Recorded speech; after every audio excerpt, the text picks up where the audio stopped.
کیونکہ اہل بیت اطہار کے سامنے میں کسی کو نہیں رکھتا. کوئی رہتا ہے رہے, کوئی جاتا ہے کوئی جائے, چاہے گھر بھی کوئی جائے, ملتا ہے کوئی ملے, کوئی چھوڑتا ہے کوئی چھوڑ جائے. اہل بیت اطہار پہ کوئی کمپرومائز نہیں. بس یہی میں آپ کو کہوں. یہ بہت ہی سنجیدہ پہلو ہے, اور خواتین و حضرات اور محترم جج صاحب سے میں یہ کہوں گا, وہ جو تمام مراحل سے گزر رہے ہیں اور سن رہے ہیں تمام دلائل اور حقائق اور شواہد اور وہ تمام واقعات جو ہمارے لیے بھی یقیناً حساس ہیں, ہم نے کوشش کی ہے کہ ہم وہ سوالات جو آپ نے اعتراضات کی صورت میں ہمیں بھجوائے اور ہم تک پہنچے اور کچھ ہماری کلیکٹیو انفارمیشن ہے وہ سب رکھیں. ہم نے اس میں علامہ صاحب کو مزاحم بھی کیا کئی جگہ پر, مگر اس کی نیت اور اس سے مراد خالصتاً یہ ہے کہ ہم اس دنیا میں اپنے ان کاموں سے رجوع اور توبہ کر لیں کہ جو شاید غلطی سے ہم سے ہوئی ہے, اور اگر ہم کسی کے بارے میں کوئی ایسی بات کہتے ہیں تو وہ بھی اس کے زمرے میں آتا ہے, ورنہ یہ کہ اس کی صفائی لے لیں. ہر شخص کی, ہر کس و ناقص کی تو ظاہر ہے اتنی وسائل نہیں ہوتے کہ وہ علامہ تک پہنچ سکے, مگر علامہ صاحب نے خود اس حوالے سے وضاحت دی, اس کا شکریہ ادا کرنا چاہتا ہوں. ایک سوال, اور میں وہ سوال بطور خاص آپ نے پوچھنا چاہتا ہوں. آپ نے بے شمار مقامات کے اوپر فضائل کے ابواب بیان فرمائے, اور آپ مختلف جگہوں پہ جاتے ہیں, خطبات دیتے ہیں, بہت سارے لوگ آپ کو سنتے ہیں. علامہ صاحب, پاکستان کی فضا کو آپ کے جملے, آپ کے خطبے اور پھر آپ کی اس آنے والی جو بھی کتاب بھی آئی ہے, اس سے امن حاصل ہے, امان میں ہے, یا آپ کی ایک دیے ہوئے بیانات پاکستان میں انتشار کی فضا پھیلا رہے ہیں؟ جی بالکل, میں اس کو انٹرٹین کرتا ہوں, لیکن ایک چھوٹی سی بات میں کرنا چاہتا ہوں اس سے پہلے. دیکھیں, آپ نے مجھے گفتگو شروع کرنے سے پہلے مجھ سے ایک حلف لیا, اور یہ میں اپنے ناظرین سے کہہ رہا ہوں کہ میں نے حلف دیا ہے. اب جب میں نے حلف دیا ہے تو آپ کو پھر جو کچھ میں کہہ رہا ہوں اس پہ اعتبار کرنا ہوگا. کیوں؟ ہماری سیاستہ میں ایک روایت موجود ہے کہ جنگ ہو رہی تھی کفار سے, تو ایک کافر نے صحابیوں سے قتل کرنے لگا تو اس نے کلمہ پڑھ لیا. جب اس نے کلمہ پڑھ لیا تو اس صحابی رسول نے پھر بھی اس قتل کر دیا. حضرت خالد بن ولید رضی اللہ عنہ تاجدار کائنات کی بارگاہ میں یہ مقدمہ چلا گیا کہ یا رسول اللہ, اس طرح اس کافر نے کلمہ بھی پڑھا تھا تو اس نے اسے قتل کر دیا. ٹھیک ہے, وہ زید بکر, کوئی بھی میں نام نہیں لے رہا. چلو جی, آقا علیہ السلام نے اس سے پوچھا بھائی تو نے اسے کیوں قتل کیا؟ تو اس نے یہ دلیل دی کہ یا رسول اللہ, اس نے دل سے تھوڑا پڑھا تھا کلمہ, وہ تو جان بچانے کے لیے پڑھ رہا تھا اوپر سے, تو اس لیے میں نے اسے قتل کر دیا. تاجدار کائنات جلال میں آ گئے, غصے میں آ گئے. میرے آقا فرماتے تم نے اس کا دل جاننا کب سے شروع کر دیا؟ تیرے لیے زبان ہی کافی تھی, اقرار باللسان ہی کافی تھا, اس نے زبان سے پڑھ لیا, یہ کافی تھا. اور جملہ سنے, حضور نے فرمایا اب قیامت کے روز جب اللہ پوچھے گا نا تو خود ہی جا کے جواب دینا. میرے بھائی, آپ بھی میرے دلوں کے معاملات نہ جانے کہ میں دل سے کہہ رہا ہوں, اوپر سے کہہ رہا ہوں. جو بات میں حلفن کہہ رہا ہوں اس پہ آپ کو اعتماد کرنا ہوگا, ورنہ آپ کے سامنے بھی کوسچن مارک آ جائے گا. اس لیے کہ جب میں یہ سارے اپنے وہ جوابات جو میں دینا بھی نہیں چاہتا تھا میں نے وہ بھی دیے, اس لیے دیے تاکہ لوگوں تک حقائق پہنچے, لوگوں تک پتا چلے. جو لوگ پراپوگنڈا کرتے ہیں, جو کردار کشی کرتے ہیں, جو کسی کو ڈیگریڈ کرنے کی کوشش کرتے ہیں, جو خدا بننے کی کوشش کرتے ہیں, جو سنیت کے ٹھیکیدار بننے کی کوشش کرتے ہیں کہ ہم جسے کہیں گے وہ سنی رہے گا, جسے ہم کہیں گے وہ سنی نہیں رہے گا, جو سنیت کے کارڈ بانٹتے ہیں, جو لوگوں کو سنیت سے خارج کرتے ہیں. میں اکثر ایک جملہ کہا کرتا ہوں کہ تم لگتے کیا ہو سنیت کے, مامے لگتے ہو تم سنیت کے, فلاں سنی نہیں, فلاں سنی نہیں. تمہیں کس نے حق دیا کہ تم کہو کہ فلاں سنی نہیں ہے؟ جب ایک بندہ اپنی زبان سے کہہ رہا ہے کہ میں سنی ہوں تو یہ کہتے ہیں اس کا مطلب اہل بیت کی محبت سے بندہ سنیت سے خارج ہو جاتا ہے, تو یہ تو پھر بچتا ہی کوئی نہیں. میرے سامنے بٹھائیں پروگرام پہ. تو بالکل میں کہہ رہا ہوں, جب میں جاتا ہوں تو جو اہل تشیع مکاتب فکر جتنے بھی ان کے درمیان آپس میں بھی اختلافات ہوتے ہیں نا, آپ کو پتہ ہے مختلف ہوتے ہیں, جیسے سنیوں میں کوئی بریلوی ہے, کوئی رضوی, اس طرح ان میں بھی ہے. وہ سارے ادب کرتے ہیں, احترام کرتے ہیں. اور دوسری بات یہ ہے کہ آگے پھر نعرے لگاتے ہیں, بھائی چارے کے نعرے لگتے ہیں, شیعہ سنی بھائی بھائی کا نعرہ لگتا ہے. اور میں آپ کو بات بتاؤں, آپ نے کہا تھا پاکستان کے اندر یا اداروں میں, پاکستان کے اندر بڑی بڑی شخصیات, چھوٹے لیول کی نہیں, ٹاپ کی شخصیات, منسٹری سے بھی اوپر, چاہے ہمارے ادارے ہوں, چاہے وہ سیاسی بڑے بڑے لوگ جو مجھے اپریشیٹ کرتے ہیں, جو کال کرتے ہیں, سبحان اللہ آپ اصل کام کر رہے ہیں محبت کا, آپ سچے پاکستانی ہیں. اچھا کال ہاں آپ لوگوں کو جوڑ رہے ہیں, آپ توڑ نہیں رہے. آپ محبت کی بات کرتے ہیں, آپ جوڑنے کی بات کرتے ہیں. آپ کے دل میں اصل پاکستان کا درد ہے. آپ پاکستان کے ماحول کو سمجھ رہے ہیں, پاکستان کے حالات کو سمجھ رہے ہیں. آپ قریب کرتے ہیں, آپ جوڑتے ہیں, آپ توڑتے نہیں.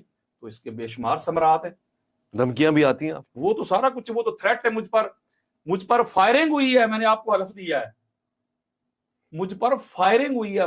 تھریٹ تو معمولی چیز ہے نا, دھمکیاں تو کچھ بھی نہیں نا. فائرنگ ہوئی ہے. لیکن میں اس کے باوجود بھی, اگر ان کو لگتا ہے کہ میں اہل بیت اطہار کی افضلیت, اہل بیت اطہار کے فضائل, مولا علی علیہ السلام کے جو دشمن ہیں ان کو ایکسپوز کرنا چھوڑ دوں گا, تو یہ آپ لوگوں کی غلط فہمی ہے. قبلہ ایک سوال پوچھوں میں, شاید آخری سوال. ہمارے ایک معترض نے آپ سے یہ سوال پوچھا, اگر آپ کو اتنی ہی محبت ہے شیعہ مجالس سے, شیعہ محافل سے, علم پاک سے اور ان شخصیات سے کہ جن سے تمام لوگ محبت کرتے ہیں مگر شیعہ حضرات ذرا نمایاں کرتے ہیں, تو کیا چیز ہے کہ آپ شیعہ نہیں ہو جاتے؟ شیعہ کیوں نہیں ہو جاتے؟ بڑا اچھا سوال ہے. پہلی بات تو یہ ہے کہ آپ نے کوسچن میں کہا اگر آپ کو اتنی محبت ہے شیعہ سے. بھائی شیعہ میرے بھائی ہیں, پاکستانی ہیں, مسلمان ہیں, حضور علیہ السلام کے کلمہ پڑھنے والے ہیں. تو اگر میں ان سے محبت کرتا ہوں, اہل حدیث سے محبت کرتا ہوں, جب ان سے ایک سوال تو پوچھیے گا جو اعتراض کرتے ہیں شیعہ کے والے سے, ان سے پوچھیے گا بھئی آپ کو شیعہ سے نفرت کیوں ہے؟ وہ کہیں گے جی وہ صحابہ کے گستاخ ہیں. تو اہل حدیث جو ہیں ان کے بارے میں کیا موقف ہے کہ وہ نبی کے گستاخ ہیں. اب مقام اور مرتبہ حضور کا بڑا ہے کہ صحابہ کا؟ بالفرض میں ایک الزامی جواب دے رہا ہوں, حضور کا ہی بڑا ہے نا. اگر حضور کا مقام اور مرتبہ بڑا ہے تو حضور کا گستاخ بڑا مجرم ہوگا, صحابہ کا اس سے چھوٹا ہوگا. اور ہمارے جو آپ نے شروع میں سٹارٹ میں آئین بھی پڑھا ہے اس میں بھی سزا میں فرق ہے. تو اس کا مطلب ہے کہ ان کو حضور کا گستاخ بھی قبول ہے. آج تک کسی سنی نے یہ نہیں کہا کہ کسی اہل حدیث کا جا کے جنازہ پڑھو گے تو نکاح ٹوٹ جائے گا. کسی اہل حدیث کی پروگرام میں کیوں جاتے ہو, دیوبندیوں کے پروگرام میں کیوں جاتے ہو, ایک بندہ بھی مجھے بتائیں کہ جو معترض ہو شیعہ سے. تو اس کا مطلب ہے پرابلم کچھ اور ہے. پرابلم ایک ہی ہے, اہل بیت. ان کو اندر سے تکلیف, حسد اور بغض اہل بیت سے ہے. دوسری بات رہ گئی شیعہ ہونے والی بات. میں تو دنیا کو یہ سمجھا رہا ہوں, سنا رہا ہوں, اللہ کے بندو, اگر شیعت کے بارے میں رائے قائم کرنی ہے تو کسی شیعہ کو دیکھ کے نہ کریں, جا کے مذہب شیعہ پڑھیں, مذہب اہل بیت پڑھیں. اگر سنیت کے بارے میں رائے قائم کرنی ہے تو کسی سو کارڈ سنی کو دیکھ کے نہ کریں, سنیت کو پڑھیں. جب آپ سنیت کو پڑھیں گے, جب آپ شیعت کو پڑھیں گے, تو پھر آپ کو پتا چلے گا کہ خرابی نہ شیعت میں, مسئلہ نہ سنیت میں, فطور مولوی کی نیت میں. میں شیعہ کیوں ہوں؟ جو کچھ اہل سنت میں لکھا ہوا ہے اہل بیت اطہار کا مقام اور مرتبہ, وہ سارا کچھ تو ادھر ہی موجود ہے. جو ہمارے بڑے ڈنکے بجا گئے, بلکہ فقہ جعفریہ میں ایک بہت بڑی قداور شخصیت ہے سید شہنشاہ حسین نقوی حافظہ اللہ تعالی, سید ہے, آل رسول ہے, میں ان کی بڑی رسپیکٹ کرتا ہوں. ان سے کوئی 2-3 سال پہلے ان کے گھر میں میری ملاقات ہوئی تو انہوں نے ایک جملہ کہا تھا, وہ میں آپ کو سنانا چاہتا ہوں, میں یہ کوٹ کرنا چاہتا ہوں, مینشن کرنا چاہتا ہوں. انہوں نے کہا تھا کہ علامہ صاحب ہم نے یعنی شیعہ نے سارا کچھ لیا ہی سنی بزرگوں سے ہے. اچھا, یہ ان کا جملہ ہے, آپ پوچھ لیجئے گا ان سے. سارا کچھ تو لیا ہی ہم نے سنی بزرگوں سے ہے. تو پتا چلا کہ جو فضائل, جو عظمتیں, جو رفعتیں ہماری کتابوں میں لکھی ہوئی ہیں, ان کی کتابیں تو میں کوڈ ہی نہیں کرتا, مینشن نہیں کرتا, زندگی میں ایک حوالہ بھی نہیں میں نے کبھی دیا. تو جب اہل سنت میں ہی مجھے سارا کچھ مل رہا ہے, جب اصل سنیت کا میں مقدمہ لڑ رہا ہوں, لوگوں کو بتا رہا ہوں کہ یہ ہے اصل سنیت, بلکہ میرا تو عقیدہ ہے کہ آج کل کے پوائنٹ آف ویو سے جو حالات حاضرہ چل رہے ہیں, مسلک ہی دو رہ گئے ہیں, یا کوئی حسینی ہے یا کوئی یزیدی. ٹھیک ہوگا.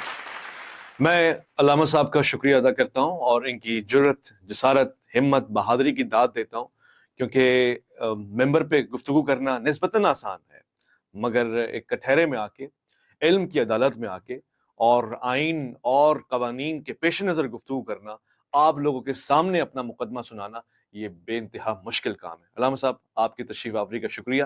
ان تمام لوگوں کی تالیاں اور دوستوں کی یہ ہمتیں آپ کو ہمیشہ یاد رہیں گی, اور ہم آپ کے لیے دعا گو ہیں کہ پروردگار آپ کو حفظ و امان میں رکھے. ہم نے آپ کا موقف عوام کے سامنے رکھا, عوام کے اعتراضات آپ کے سامنے رکھے. خدا ہم سے وہ کام لے جس کے ہم اہل ہیں اور ہمیں قابل اور اہل بنا دے. کوئی غلطی, کوتاہی اور کوئی ایسی چیز جس سے آپ کی دل آزاری ہوئی ہو, میں معذرت خواہ ہوں. اس پروگرام سے یعنی عالم اور آئین سے اجازت کا طلبگار ہوں. محمد اویس ربانی کو دیجیے گا اجازت.